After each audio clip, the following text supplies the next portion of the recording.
जय राधा माधव कुंज बिहारी जय राधा माधव कुंज बिहारी जय राधा माधव कुंज बिहारी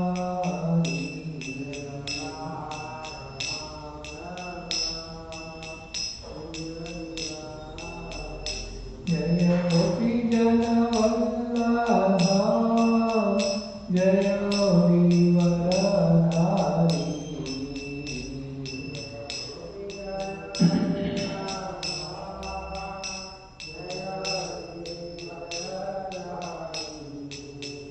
जय गोपी जन वल्लभा जय Girivardhari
Straight from Mantra, Srimad Bhagavatam, Canto 3, Chapter 28, entitled as Kapil's Instructions on Devotional Service.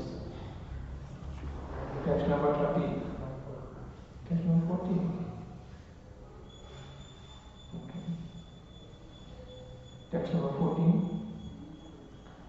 Lasat Pankaja Kinjalka Pitta Kauseya Vasasam Srivatsa Vakshasham Raja Kaustubhamukta Kantharam Lasat Pankaj Kinjalka Pita Kauseya Vasasam Srivatsa Vakshasham Raja Kaustubhamukta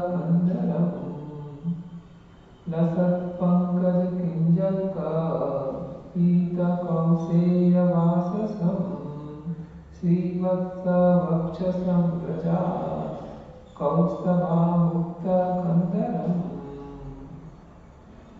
What's the word meaning? Lasat, shiny, Pankaja of a lotus, Kinjalka, filaments, Pita, yellow, Kauseya, silk cloth, Vasasam, whose garments, Srivatsa, bearing the mark of Srivatsa, Vakshasam, breast, Raja, brilliant, Kaustava, Amukta, put on, Kandaram, the snake. Translation: his loins are covered by a shining cloth, always like the filament of lotus. On his breast, he bears the mark of Sivatsa, or curl of white hair. The brilliant Kaustava is suspended from his neck. I repeat this. His loins are covered by a shining cloth, always like the filament of the lotus. On his breast, he bears the marks of Srivatsa, a curl of white hairs. The brilliant Kaustava is suspended from his neck. Purport: the exact color of the garments of Supreme Lord is described as saffron yellow, just like the pollen of a lotus flower. The Kaustava hanging on his chest is also described. His neck is beautifully decorated with jewels and pearls. The Lord is full in six opulence, one of which is wealth. He is very richly dressed with valuable jewels, which are not visible within this material world. Om Jnana Jnana Salakaya Chakshurmilitam Yena Tasmai Shri Gurave Namaha. Mukam Karoti Vachalam Pangum Langyayate Girim Yatripa Tamaham Vande Shri Guru Dinatarinam Paramananda Madhavam Sri Chaitanya Viswaram.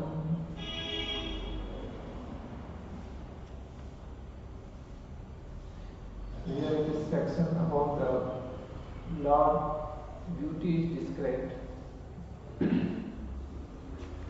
They are connecting verses and those verses also translation.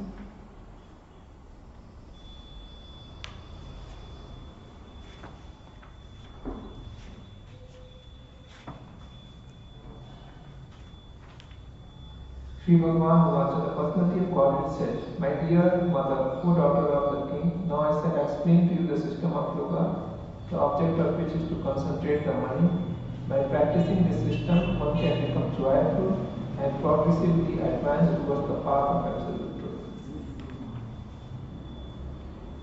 One should execute his prescribed duties to the best of his ability and avoid performing duties not allotted to him. One should be satisfied with as much gain as he achieved by the grace of the Lord, and one should worship the lotus feet of the spiritual master. One should cease performing conventional religious practices and should be attracted to those which lead to salvation. One should eat very frugally and should always remain secluded so that he can achieve the highest perfection of life. One should practice non-violence and truthfulness, should avoid thieving, and be satisfied with possession as much as he needs for his maintenance.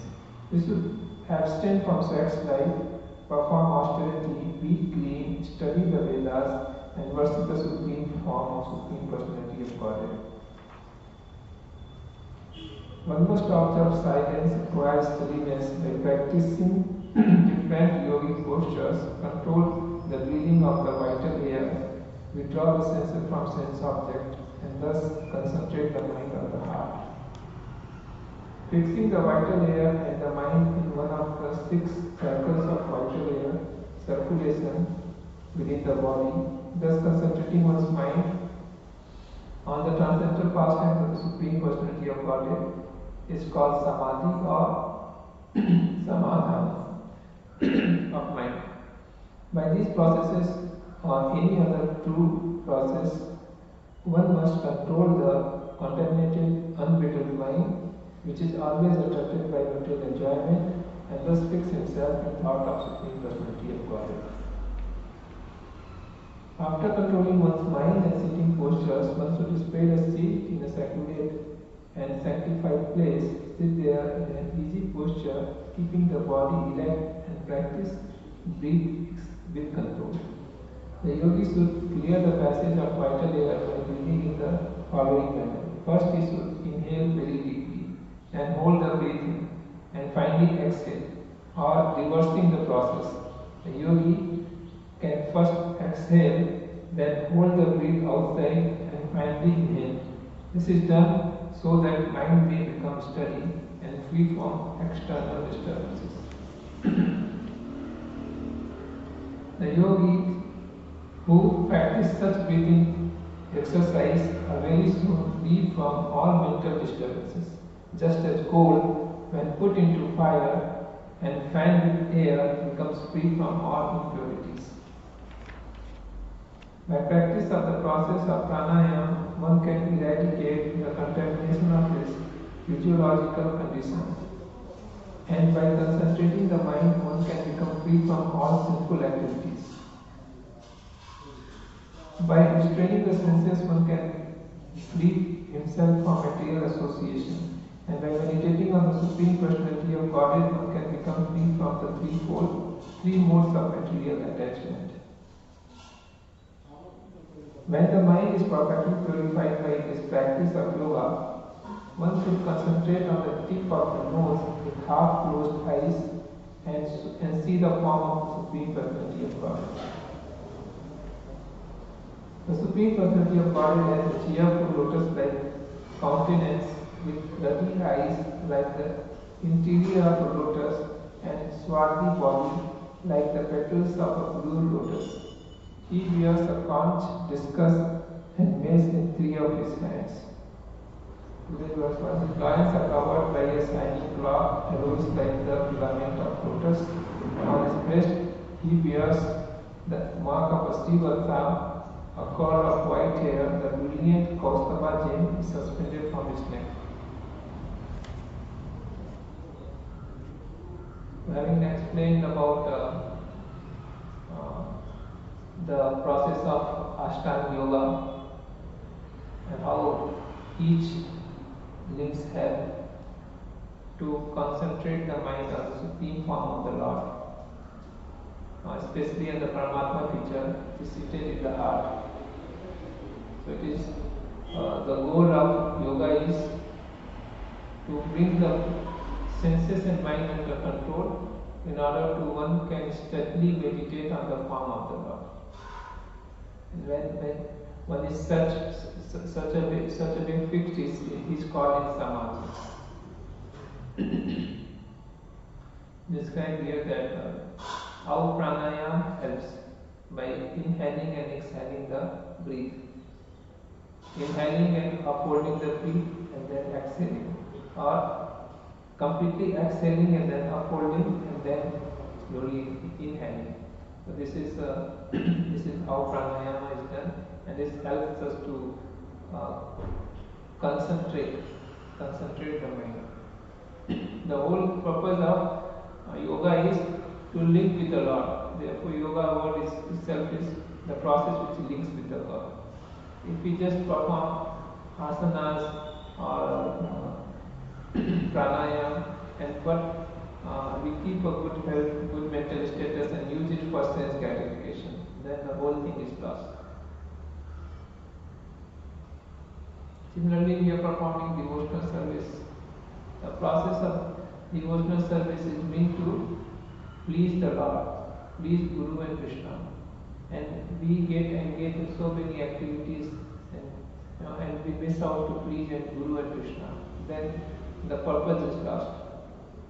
That's how one should keep one goal ahead.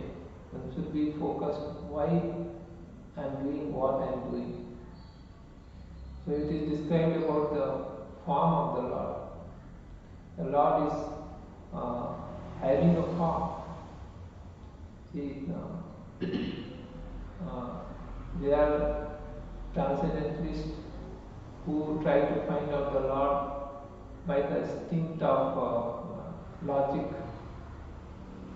by denying notice, and uh, then accepting.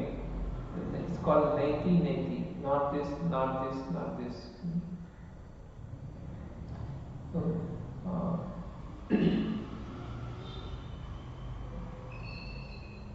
they come to, they are very popular theories. The two most popular theories is voidism and impersonalism, which is closely matches with what is there in modern science.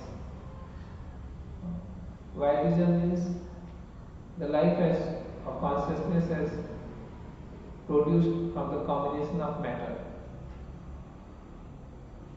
And when consciousness is left the body, then matter dissolves. So ultimately, at present we have got this consciousness from the product of matter, but ultimately there is going to be no consciousness and no matter. So this is what is basically a voidism, voidness. And it is called nirvana. There is nothingness. Finally, we will be nothing. So actually, this suits the living entities mentality in this world, because we are all somehow avoiding Krishna, we are avoiding God. So this suits us very much. But then this actually, this is not the fact. Krishna is telling in Bhagavad Gita that all, neither me, neither me nor all the kings, nor you, ever or never happen to be ceased. We are all existing in past, we are existing at present, and we shall exist in future. So the spirit soul is eternal. So because we are eternal, our personality is eternal. Just to theorize and say there is a voidness does not actually satisfy the soul. So, देहिनोऽस्मिन् यथा देहे कौमारं यौवनं जरा तथा देहान्तर प्राप्ति धीरस्तत्र मुह्यति. Krishna is telling that in this life itself we see body changes at time of death, soul goes from one body to another body. So that is the destination. And when one is completely purified, then one goes from material world, one is free from the material world and goes back to spiritual world. So this is the real theory. But then this voidness actually is this is an assumption that consciousness is produced from the matter. But we never see that matter is evolving the consciousness. Similarly, there is another theory, impersonalism. Impersonalism is, if at all there is a spirit, then it is impersonal. It's light, it's just an energy. So there is no question of personality. But here we see that, and that's how the living entity thinks very great about himself, thinking that, oh, everything is white, I am also white. Everything is light, I am also light. So that's how we start thinking I am a God. If there is a God, that is me and all, everyone. So they think that because of me, the stars are twinkling, the planets are rotating, the sun and moon is spreading the light. So everything is evolving because of me. Just a mental exercise. But then uh, we see that all these living entities who are thinking like this and who are not thinking like this, everybody is controlled by three modes of material nature. Especially people who think like this, they immediately, after some time, take shelter of some intoxication or some low-grade activities. And they, though may they be thinking that they are very great, but they are all by controlled by their desires, controlled by their senses and mind.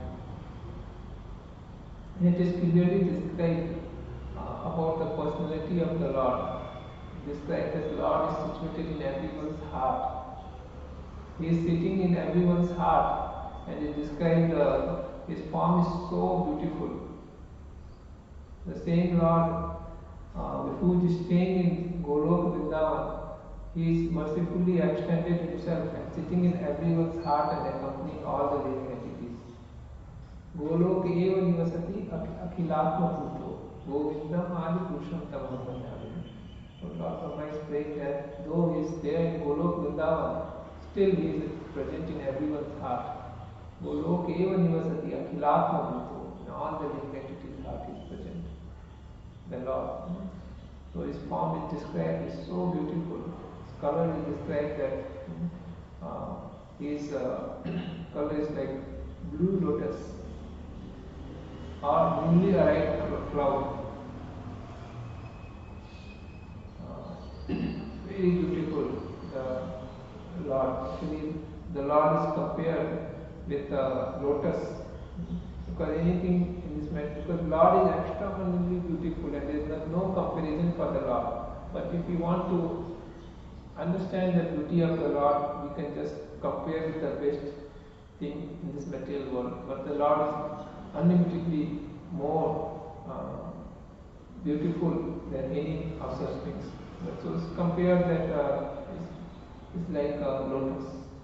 Lotus, we see the lotus and we immediately appreciate. Namo Pankaj Malini, Namo Pankaj Netraya, Namo Pankaj.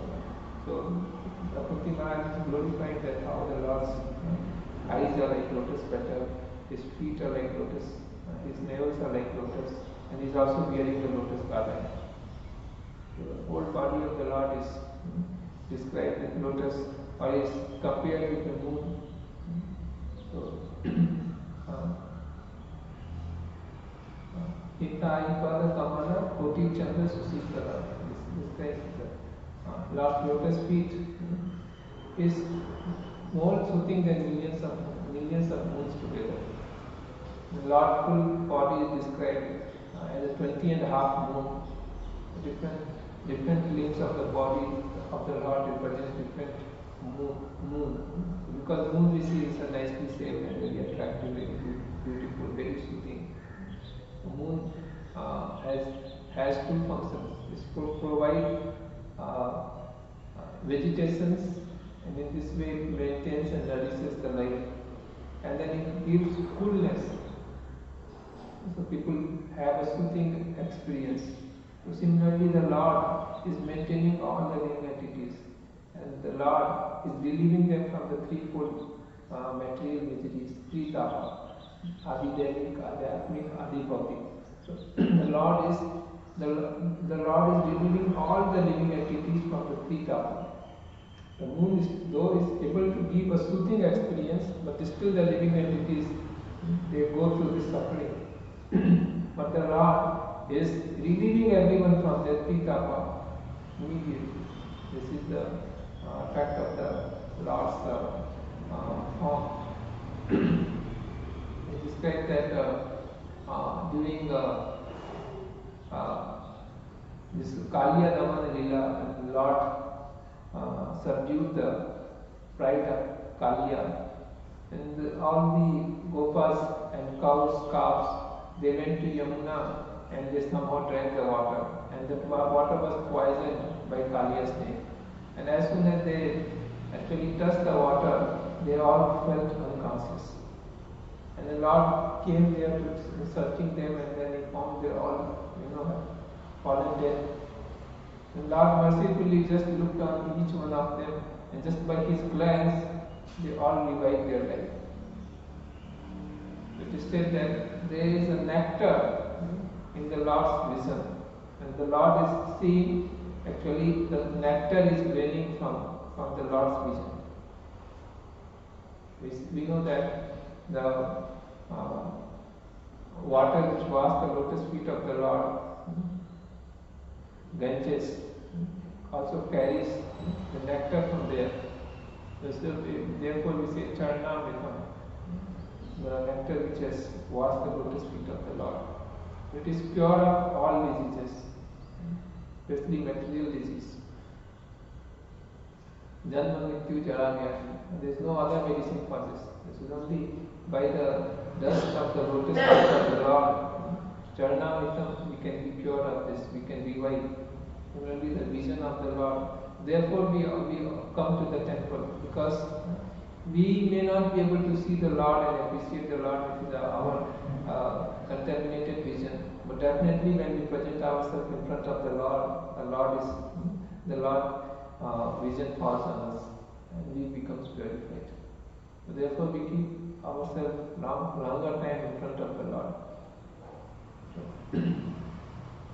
So there is a nectar flowing, raining from the Lord, from the vision of the Lord. This Lord form is very beautiful. It is very nicely described in Bhagavad Gita. Every day we are singing during Shringara Aarti.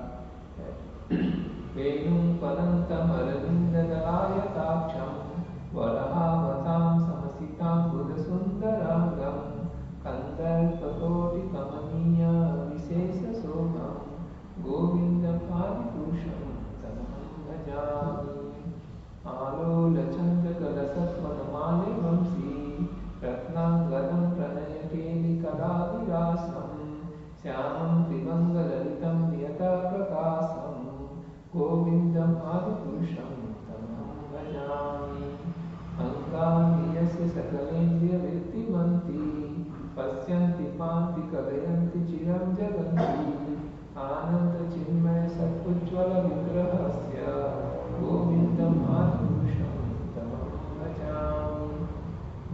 Verse is so beautifully described about the beauty of the Lord.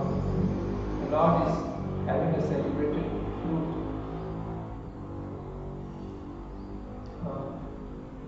This flute, the Lord blew up, and Brahma, Sri Jagannath Baldev Subhadra Maharaj ki jai, Jai Gaur Sundar ki jai. And then Brahmaji was enlightened all the four Vedas. The sound coming from the flute of the Lord is so enchanting that it attracts everyone, moving and non-moving. He says that whole atmosphere comes to stand still when Lord starts playing his flute. The river stops flowing,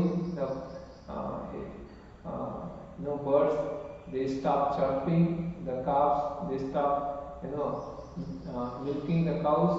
So everything comes to stand still, and everybody becomes stunned by hearing the vibrations coming from the flute of the Lord. The Lord is so expertly plays the flute. One of the opulence of Krishna is that he is having a flute, Venudhari, Murlidhar. There are so many names of the Lord in the flute. And his lips are described as lotus petals, very soft, very tender, reddish and shaped. And then his color is described here also as bluish color. Once Prabhupada asked his disciples, why is sky is blue? So they said, no, there is a reflection of water in the ocean, falls into and it is reflected from the clouds, and therefore we see the sky is blue. And Prabhupada said, no. Because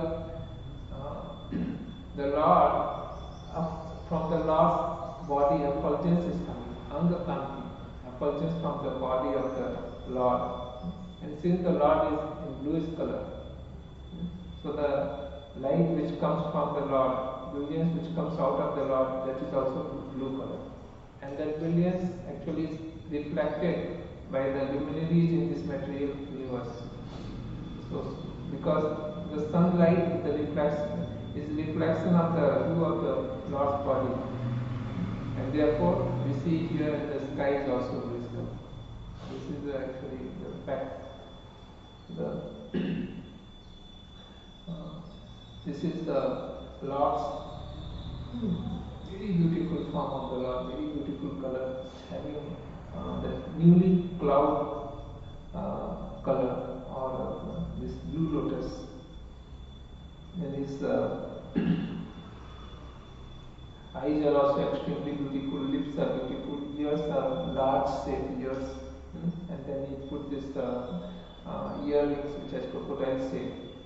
And there's so many poets have written many poetries glorifying the earrings of the Lord. That how the earrings of the Lord is very special. Says that the Lord wears so many ornaments. It is described in here that the Lord has 6 opulences, all in total. He is very beautiful, he is most beautiful, he is most famous, most knowledgeable, most richest, and he is all renunciate, he is all powerful. So all this opulence of the Lord is there in finite degree. So living entities, we have this opulences in minute degree. That is all because we are part and parcel of the Lord, in fragmental, infinitesimal part and parcel of the Lord. So we also display some of these opulences. The Lord has this opulence in infinite degree. He is the husband of Lakshmi Devi. Swarup is called Madhav, husband of goddess Lakshmi Devi. So it's unlimitedly rich. So here the Lord is in Vaikuntha, he dresses accordingly, very opulent way. And that form of the Lord is also present as a super soul. So it says that he is wearing so many valuable necklaces and then pearls necklaces, and especially it is described about Kaustubha gem. That's only Lord Vishnu has Kaustubha gem. And there is a white hair, curly hair, which is called Srivatsa on the chest of the Lord. This is the Lord has placed Lakshmi Devi to be present on his chest as this Srivatsa, marks of Srivatsa. So Lord is extremely beautiful, and he has this opulence. He's wearing all these different jewels, and among all these ornaments, the earrings of the Lord is called King of Ornaments. Actually, the Lord is called ornaments of the ornaments, because the ornaments are beautified when they are put on the body of the Lord, transcendental body of the Lord. They become more beautiful. Therefore, he is called ornaments of ornaments. But among all the ornaments, the earring is called King. Actually, it's called King of Ornaments. Why it is so? It is described that all the ornaments they are on the body of the Lord, of the hands of the Lord. But this special earrings which the Lord is putting actually get an opportunity to touch the cheeks of the Lord. So only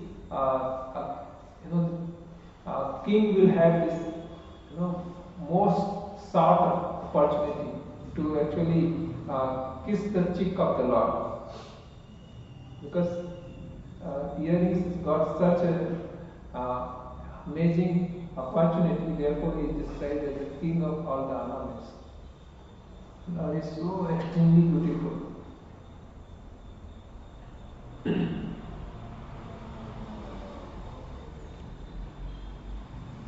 And the Lord is also holding different, four-handed form. In Paramatma picture, he has got four-handed form, and he has got Sankha Chakra, Gada, Padma.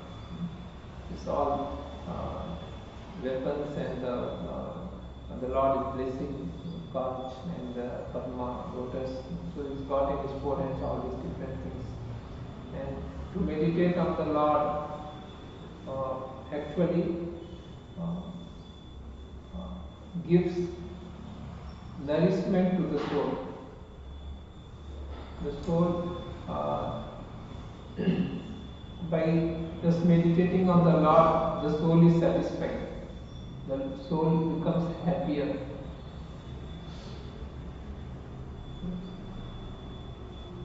That is actually the goal of the yoga, to be able to steadily meditate on the form of the Lord.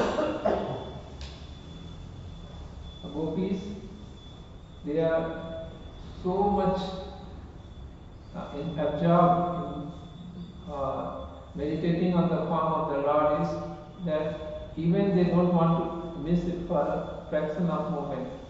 So they actually criticize Lord Brahma to design eyelid. Saying that why you have designed this eyelid, because this eyelid keeps dropping and it stops us to see the Lord without any break. So they derive so much of nectarian pleasure seeing or watching the Lord that they don't want to miss seeing even for a fraction of a moment. So that is the absorption.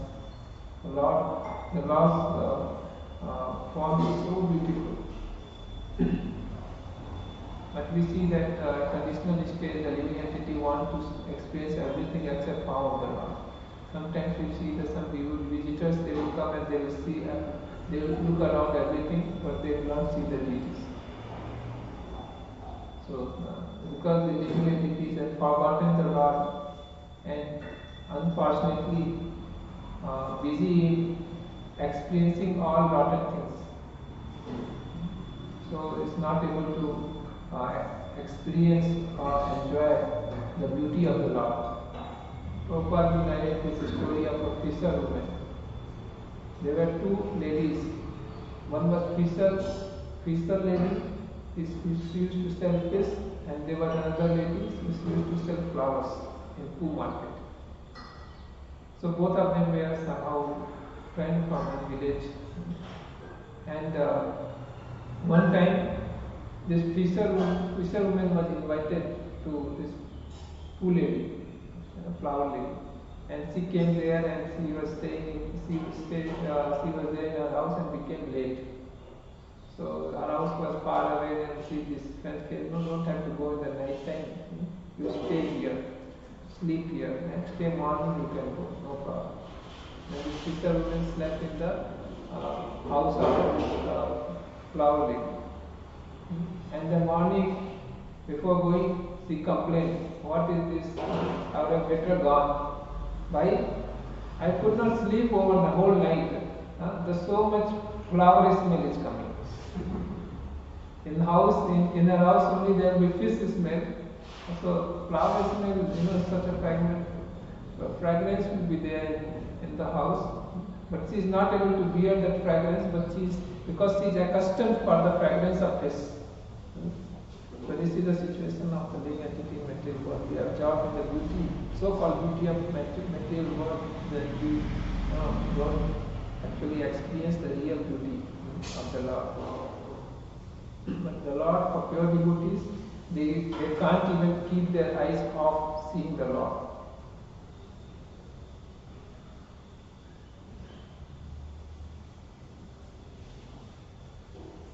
So this is the goal of Ashtanga Yoga, to meditate, to be absorbed in the meditation of the Lord. And when the soul is absorbed in such a way, then it paves way to liberate himself from this material world. He goes to Vaikuntha. The yogi's destination is, they go to Vaikuntha. The Jnanis, their destination is, they merge into Brahmajyoti. So, devotees, they also go to Vaikuntha. So devotional service is prescribed, bhakti is prescribed over Ashtanga Yoga, because that's more natural, it's more easier and sublime. directly engage senses in the service of the Lord.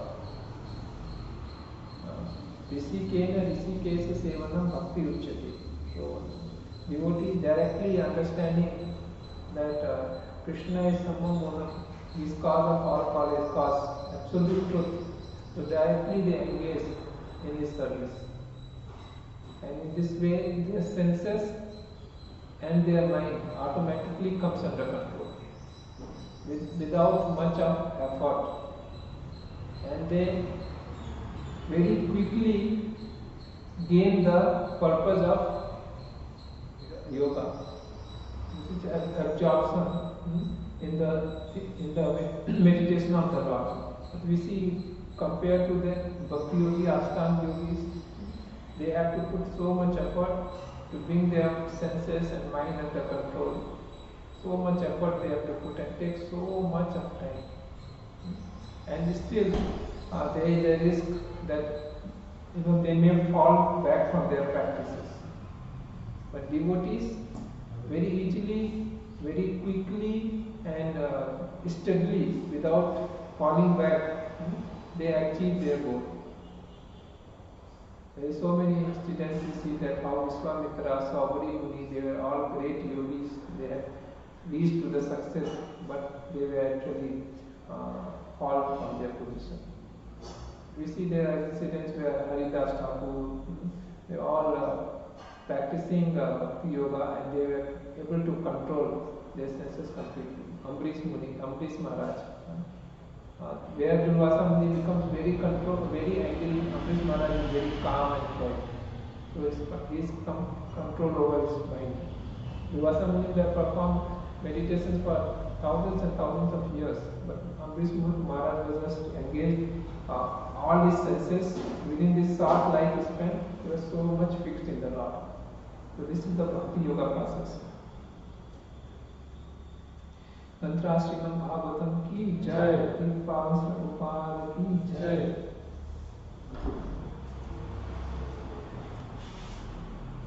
Additional, see, the Bhakti Yoga is a very difficult process. But we can also practice along with Ashtanga Yoga. Along with Bhakti Yoga, we can practice Ashtanga Yoga also. There is nothing wrong. Not at all zero.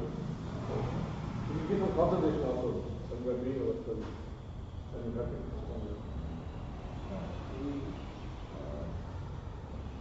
Bhakti Yoga, what is required we do for service of the Lord? Because we are serving with our senses, and we serving Lord with our senses and mind, so we have to keep the senses and mind in fit condition. Because that is the instrument. If the instrument is not good, then how we will be able to perform service? We go to doctor if we have some problem, and if we see that by doing this asana, pranayama, it helps us to keep our mind focused, then we take it up. We not reject things. In Bhakti Yoga, we accept things in service of the Lord. That is the Bhakti Yoga.